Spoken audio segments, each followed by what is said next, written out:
They are options that Pentagon planners have been working on for almost as long as the conflict has been going on in Syria. With Assad's forces gaining ground and confirmation they have used chemical weapons, the U.S. government says it is now time to act. The announcement came from Deputy National Security Advisor Ben Rhodes in a conference call to reporters, saying the U.S. will increase support to the moderate Supreme Military Council.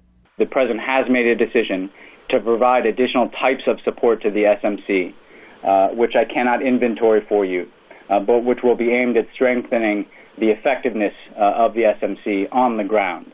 The Pentagon is not discussing details of what new aid it is recommending. Reports say it could include small arms and ammunition. Defense Secretary Chuck Hagel made clear last month that the U.S. must tread carefully and not take any action that could make the conflict worse. To de-escalate, to find some common ground, to assure that Syria doesn't disintegrate and the Middle East erupt into a regional war. We continue to obviously keep every option open in what further action we may take. The U.S. has been consulting with regional partners such as Jordan, Turkey, and Israel, all of whom fear further destabilization if weapons end up with extremist groups like Hezbollah and Al-Qaeda. Analyst Chris Doyle in London thinks arming the rebels is risky.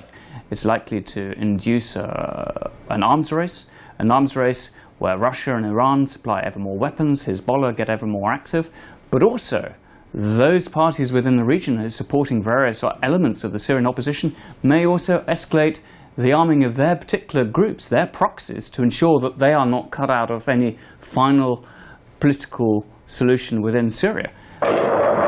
U.S. officials indicate a no-fly zone is not a preferred option. Syria's air defenses are strong, and enforcing such a measure could require a large and costly commitment, including the possibility of sending troops, something the White House has reportedly ruled out.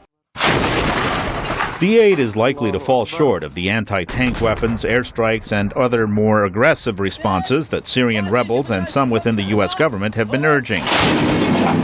For U.S. leaders, the concern is that even sending small amounts of weaponry could mean a long-term involvement in yet another Middle East conflict. Luis Ramirez, VOA News, at the Pentagon.